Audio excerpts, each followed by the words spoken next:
let me introduce Congressman Keating, if you'd like to come forward, and I can just say a few words about the involvement of federal dollars in our project. This building, we're going to be talking a little bit later about our landlords, but this building was built through a partnership of some of the physicians in the community came together and formed a development company and built the building, and we're entering into a long-term lease, a 30-year lease with that group for this space. But our expansion, our ability to be in this building is largely based on federal dollars, both from stimulus funding or the ARRA, ARRA, funding from a few years ago, and also the ACA, the Affordable Care Act, or Health Reform, as many folks like to call it. The outfitting of the building, the furnishings, the computers, the equipment, the telephone system were all funded with a capital grant that we received from the federal government. And many of you might be aware that our other partner health centers, CHC of Cape Cod and Outer Cape Health Services, both also received large federal grants to build new buildings for their health center through that funding stream. We also received stimulus funding to upgrade our electronic medical record and to enhance our staffing so that we could do a better job with the EMR.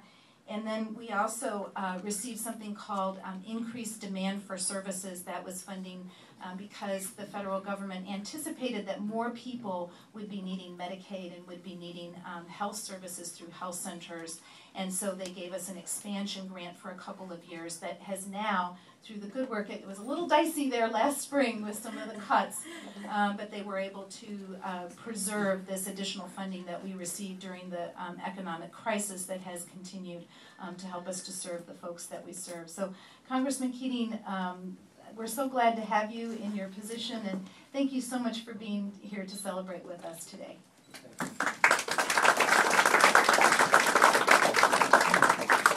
Now, this is a ribbon cutting, it's an opening, but really, I think more than that, it's really an example of where we should be moving nationally. Now, you've gone back decades and we're able to have medical providers come together to see a need, join hands with so many people in the human service area, and a coming together of that common need really is the model that has to bring us forward as a country, and something that I hope we can be successful with nationally, because the battles that we're fighting now in Washington are battles that aren't at issue here, because people came together with a commonality of purpose and understood that the approach to take is one of working together. On the healthcare front, the fact that some of the federal dollars came from the Affordable Health Care Act is something that made sense.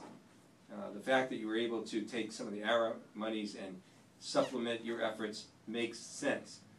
But the most important thing that's occurring here that has to happen throughout the country is, I think, the multiple disciplines that are all coming together. And that's what makes this special. There's a regional concern where we don't like to think of this in this area, but it's more rural than most people would think here, and there's a need for medical services. And the approach that was taken makes that so much more efficient and cost effective. And what we're really missing, I think, today is the vision that you had here, to say your mission is one that wants to take people and create independence, self-reliance, and their ability to take their own lives forward. And people need that opportunity. But some people have challenges that others don't. Some people have behavioral health challenges. Some people have medical health challenges.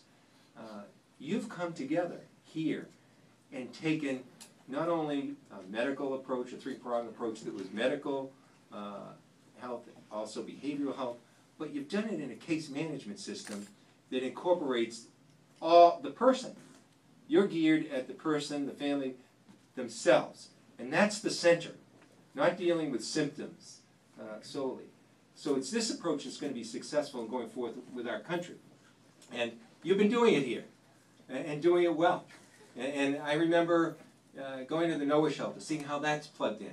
I remember talking about the drug problems we have, the substance abuse problems we have here, and we have everywhere. They're everywhere. They're just not being treated as well and approached as well as they are here. And so they're more visible. So this is, when we cut the ribbon today and we're going forward, I hope we can use that as an example not only of expanding the 100 people a day that come through here, and the 25,000 last year that came through and had appointments, amazing numbers in terms of the people you're accessing, but also hopefully the model going forward, the common sense model that if we're looking at saving money and dealing with our problems, this is a way to save money, because you pay one way or you pay the other. In one way, it's far more expensive. People will go down the road and have hepatitis problems, have HIV problems, have problems that cause great medical expense. People will have problems that reflect on their whole family. It'll affect the ability of people to have jobs and produce revenue for themselves and our country. Or we can have the alternative of not taking this approach, not advancing, and having the personal tragedies that occur that are so important, lives that aren't fulfilled, lives that are ruined, families that are hurt, as well as the added expense of extraordinary medical procedures. And as a district attorney for the last 12 years, I see sometimes where, sadly, the safety net for people ends up being the criminal justice system. That makes no sense whatsoever. So I'm so happy for what's happening here. I was happy to learn about the progress as I was becoming more knowledgeable about the area, and I also am pleased to see continued progress. I hope that people can take the lesson of Duffy and move it forward, because that's where we have to go for a country. That's where we have to go to do the most to provide opportunity, and we are the land of opportunity in America. That's what it's all about, and we also have to do it to help people in their lives. We have the social responsibility, but we also have to do it if we're going to get a hold of our deficit situations and our expenses, where health care is the most pressing of those, and the most growth occurs in that area of any of other expenses. And the case management approach, the multidisciplinary approach that's here, is the model. So hopefully, I'm heading to a plane to Washington. I'll probably drive people crazy there, telling them about Massachusetts, and you know, we don't get everything right here, but we got some things right. And this will be a clear lesson about what's right. So we look forward to this continued success here, because it's right here at home. But I hope to take this message, you know, forward to people that will listen and say, you know what we're doing that makes sense here, and be proud to say that, you know, the Duffy Medical Center is a sterling example of that. So it's a day of congratulations, and I hope a day where we can move everyone forward the way you're doing every day right here. Thank you. Great, thank you so much.